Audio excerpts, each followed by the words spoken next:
Most men think cheating is simple. She lost attraction. She stopped loving you. She found someone better and emotionally checked out long before you noticed. That story feels clean, logical, easier to survive. But the relationships that destroy men the deepest rarely end that way. They end with a woman crying in your arms after betraying you. They end with her saying she still loves you while your entire reality collapses in front of your eyes. And that contradiction is exactly what drives men insane. Because if she still loved you, then why did she destroy the relationship herself? What most men never realize is that some women are not wired to handle deep emotional intimacy for long periods of time. The closer the relationship becomes, the more pressure builds inside them. And when that pressure crosses a certain emotional threshold, cheating stops being about pleasure. It becomes emotional escape, emotional insurance, or emotional chaos disguised as love. Tonight I'm going to walk you through the 4 attachment patterns that quietly sit underneath some of the most painful betrayals men ever experience. And the last one is the difference between a woman who can heal and a woman who will break every man she touches. Before we go deeper, I want you to answer something honestly in the comments. When your relationship became more serious, did she become distant or more emotionally clingy? Type withdraw or cling. Most men miss the pattern because they only look at the betrayal. But the real story always starts long before the cheating ever happens. One of the most dangerous lies men are taught about cheating is that it always means the same thing. You assume there's a direct line between betrayal and loss of love. If she cheated, then her feelings must have already died somewhere behind the scenes. That's the explanation most men cling to because it gives the pain structure. It gives the betrayal logic. But relationships are rarely that clean once human psychology enters the room. I've watched men torture themselves for years trying to figure out what they lacked. They replay conversations in their head. They compare themselves to the other man. They obsess over money, status, appearance, sex, age, attention. They put themselves on trial emotionally because they believe the affair was proof they failed some invisible test as a man. And sometimes that's true. Some women absolutely cheat because they want out. Some women lose respect, lose attraction, or simply want novelty and excitement. I'm not romanticizing betrayal. I'm not removing accountability from women who make destructive choices. But there's another category men almost never understand until it destroys them personally. Some women don't cheat because love disappeared. They cheat because the emotional intensity of love became too psychologically overwhelming to hold. That's the part nobody prepares men for. A woman can deeply love a man and still have attachment wounds powerful enough to sabotage the relationship the moment intimacy becomes too real. Her adult mind may want connection, stability, commitment, and emotional safety. But underneath that conscious desire sits a nervous system shaped years before you ever met her. And when closeness reaches a level her wiring cannot regulate properly, self-destruction quietly enters the relationship disguised as confusion, distance, or another man. Most betrayed men spend years asking the wrong question. Was I enough? But attachment patterns were already being formed inside her long before your first date ever happened. The affair was not always about your value. Sometimes it was about her capacity. And the first pattern usually appears right when the relationship starts becoming serious. There's a type of woman most men completely misunderstand because everything about her feels genuine in the beginning. She's warm, attentive, emotionally present. She looks deeply connected to you. In many cases, she actually is. That's why this pattern becomes so dangerous. Nothing about it feels fake at first. Then something shifts. Not when the relationship is failing. Not when things are cold or distant. The shift usually happens right after intimacy deepens. Right after the relationship crosses a milestone that makes the emotional bond feel permanent. You move in together. The engagement becomes real. The future starts feeling emotionally irreversible. And suddenly the same woman who once felt safe starts acting emotionally hard to reach. Most men think distance appears when love fades. With avoidant attachment, distance often appears because love became too emotionally intense. Her nervous system has what I call a closeness ceiling. Below that ceiling, she feels connected, affectionate, alive. Above it, panic quietly starts building underneath the surface. The problem is that most women wired this way do not consciously understand what's happening inside them. They don't wake up thinking, "I'm terrified by emotional intimacy." Instead, they just start feeling trapped, overwhelmed, restless, emotionally crowded inside their own body. And because they lack language for the pressure building inside them, they regulate it indirectly. This is where many affairs begin. The other man is usually not what men imagine. He often isn't more attractive than you. He isn't more successful. He isn't even emotionally important in the long term. What makes him psychologically useful is precisely the fact that he does not carry the emotional weight that you do. That's the paradox most men never see. The lower stakes man becomes emotionally safer because he cannot truly threaten her nervous system with real intimacy. He exists outside the emotional pressure of the primary relationship. He creates distance without requiring her to openly ask for distance. And for a woman terrified of disappointing you, abandoning you, or confronting her own wiring, cheating becomes the coward's version of emotional breathing room.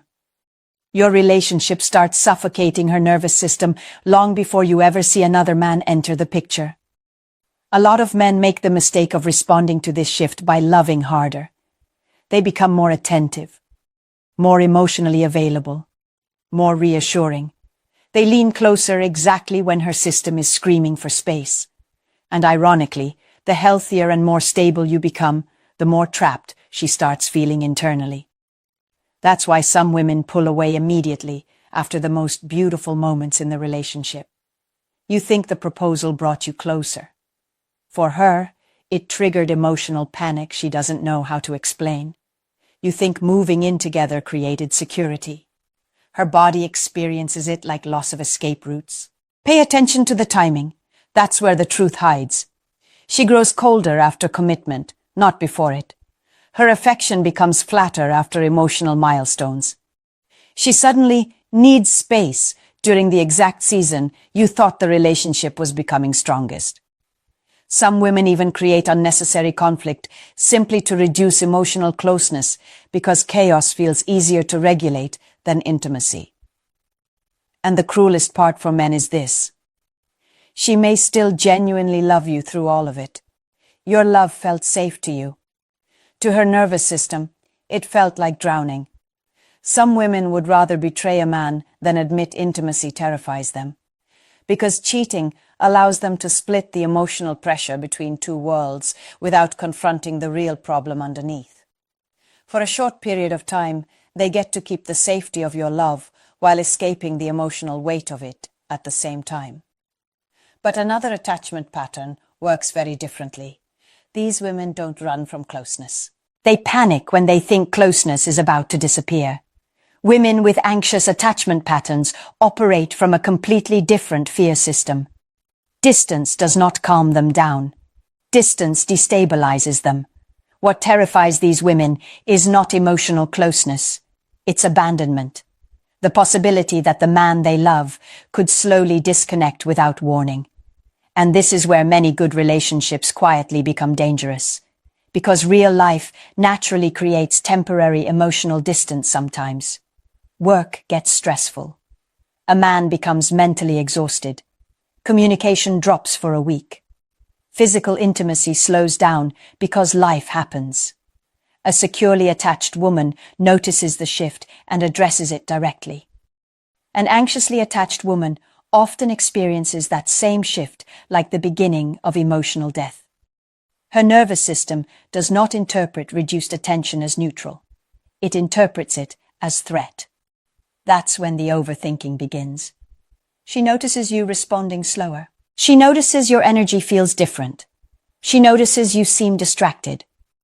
Then her mind starts constructing a story around those small changes. He's losing feelings. There's someone else. I'm about to be abandoned. And once that emotional spiral starts, she begins searching for relief from the panic before you even know something is wrong. This is why the affair partner in these situations is often incredibly unimpressive from the outside. Men always expect some powerful rival. Usually he's just emotionally available. He replies quickly. He listens consistently. He gives reassurance at the exact moment her nervous system is starving for certainty. Sometimes it's a coworker. Sometimes an old boyfriend. Sometimes a man she barely noticed until the emotional panic inside her needed somewhere to land. The affair becomes emotional insurance. She builds a backup attachment before the feared abandonment arrives. Not because she stopped loving you, but because she's terrified of what happens if you stop loving her first. And here's the part that destroys men emotionally afterward. From your perspective, nothing major happened. You were just busy, distracted, exhausted, focused on survival, work, responsibilities, pressure. Meanwhile, inside her emotional world, she was already preparing for heartbreak that had not actually happened yet. Some women cheat because they're already grieving a breakup that exists only inside their own imagination. That's why many anxiously attached women confess much faster than avoidant women do. The cheating was never only about the other man. It was still emotionally centered around you the entire time. Even the confession becomes another attempt to force reassurance, force emotional intensity, force proof that you still care enough to fight for her. Think about how twisted that cycle becomes. She fears abandonment. The fear creates emotional panic. The panic creates betrayal. Then the betrayal becomes a test to see whether your love survives the damage she caused herself. A lot of men spend years trying to understand why she confessed while crying so hard in their arms. This is often why. Her nervous system wanted relief from the fear more than it wanted the affair itself. Did she ever accuse you of pulling away when you were simply overwhelmed by life? Did she ever seem emotionally desperate during periods when you honestly thought everything was fine? Men miss these patterns because they judge the relationship only by external reality. Anxious attachment reacts more to emotional perception than objective truth. Still, there's one pattern even more chaotic than this. The woman who fears abandonment and intimacy at the exact same time. And when those two fears collide inside one person, relationships stop feeling stable altogether. The most emotionally destructive relationships men experience usually come from women whose attachment system is pulling in two opposite directions at the same time. Part of her desperately wants closeness. Another part panics the moment closeness actually arrives. So the relationship becomes a cycle of pursuit and sabotage that leaves men emotionally exhausted, addicted, and confused all at once. This is the woman who says she misses you desperately, then becomes cold the second you reconnect emotionally. She begs for reassurance, then suddenly pushes you away after receiving it. She creates moments of unbelievable intimacy that make you feel like you finally found your soulmate. Then days later, she detonates the connection herself and leaves you trying to understand what just happened. Men often mistake emotional intensity for emotional depth. Those are not the same thing. A relationship can feel intoxicating and still be psychologically unhealthy underneath. Women with disorganized attachment patterns usually grew up inside emotional environments where love and fear were fused together. The person who comforted them emotionally was also the person who hurt them, frightened them, rejected them, or emotionally destabilized them. So their nervous system learned a brutal lesson very early in life. Closeness does not feel purely safe. It feels dangerous and necessary at the same time. That contradiction follows them into adulthood. When they meet a man they genuinely love, the relationship activates both attachment systems simultaneously. They crave emotional connection intensely. But once they finally receive it, panic starts building because their nervous system associates vulnerability with danger. So they unconsciously create distance through chaos. This is where the push-pull cycle becomes addictive for both people involved. You experience moments so emotionally powerful that they feel almost spiritual. Deep conversations at 2 a.m, intense vulnerability, passion, tears, reconnection after painful fights. The emotional highs feel enormous precisely because the relationship never stays emotionally stable long enough for your nervous system to normalize them. Then comes the sabotage. A random fight appears out of nowhere right after emotional closeness deepens. She suddenly withdraws after an incredibly connected weekend together. She becomes irrationally suspicious, emotionally explosive, distant. Sometimes another man appears exactly when the relationship starts feeling safest, and the cheating itself often follows a predictable emotional pattern. First comes overwhelming intimacy, then emotional panic, then self-sabotage, then guilt, then desperate attempts to reconnect with you after the damage is done. She chased you hardest right after hurting you because the betrayal temporarily relieved the emotional pressure inside her. Once the distance existed again, the fear of losing you returned stronger than ever. So now she swings back toward pursuit, toward tears, toward emotional desperation, toward promises that sound completely genuine in the moment because emotionally they are genuine. That's what traps so many men in these relationships.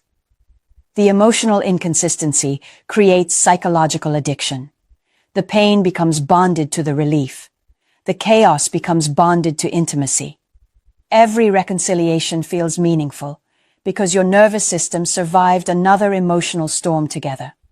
Over time, many men stop realizing they are fighting for emotional stability and start believing they are fighting for love itself. You mistook emotional chaos for deep love.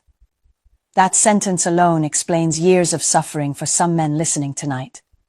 And before someone twists this message, let me say something clearly. Not every emotionally complicated woman has disorganized attachment. Not every relationship with conflict is toxic. Human beings are messy sometimes. Trauma exists on a spectrum. But when cheating repeatedly appears inside a relationship that constantly cycles between overwhelming closeness and emotional destruction, there is usually deeper wiring underneath the surface. The hardest truth for men to accept is that love alone cannot stabilize someone whose nervous system experiences intimacy itself as danger. You cannot love hard enough to override childhood wiring she still refuses to confront consciously. In fact, many men accidentally make the cycle worse because they respond to instability by trying to become emotionally indispensable. They overfunction, over-explain, over-give, over-tolerate. Meanwhile, the relationship slowly consumes their peace, confidence, emotional stability, and self-respect. She loved you. But her nervous system could not survive staying emotionally close to anyone for very long without eventually trying to escape the pressure somehow. Still, there's one final category men need to understand, because without it, bitterness turns every wounded man into someone who stops trusting women entirely. A lot of wounded men eventually reach a dangerous emotional conclusion after betrayal. They start believing all women are fundamentally the same, that every woman eventually becomes dishonest once emotions get difficult enough. And honestly, I understand why some men end up there. Pain without understanding easily turns into cynicism. But there's an important distinction mature men need to recognize. Some women actually do confront their attachment wounds and change, not performatively, not temporarily, real work, years of therapy, brutal self-awareness, honest accountability, learning how to regulate emotions instead of using other people to regulate them. These women exist, even though they are far less common than social media wants men to believe. A woman who has genuinely developed secure attachment does not become perfect. Healing is not perfection. Healing means she becomes conscious enough to interrupt destructive patterns before they destroy the relationship. But even healed people can temporarily collapse under extreme emotional pressure.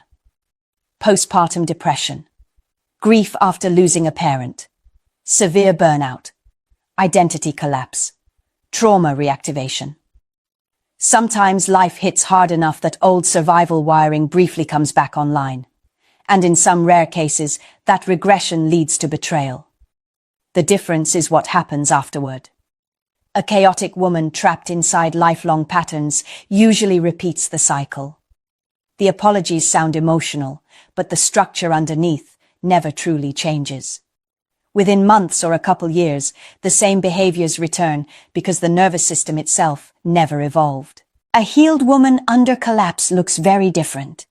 There is real remorse, real ownership, real transparency, not manipulation disguised as guilt, not emotional theatrics meant to pull you back into chaos. She actively confronts what happened because the betrayal violates the identity she fought hard to build. This is why smart men stop judging only the apology and start watching the pattern that follows the apology. The next 12 to 18 months reveal almost everything. Does she become more honest, more accountable, more emotionally regulated over time? Or does the relationship quietly slide back into instability, secrecy, emotional confusion, and repeated damage once the immediate consequences fade? One situation is regression under pressure. The other is unresolved wiring repeating itself again. And understanding that difference protects men from two extremes at the same time: blind forgiveness and permanent bitterness. By the time a relationship collapses from betrayal, most men are mentally trapped inside the same exhausting question: why wasn't I enough? That question eats men alive because it quietly turns the entire relationship into a verdict about their worth. And sometimes women reinforce that insecurity without even realizing it. They compare, they blame,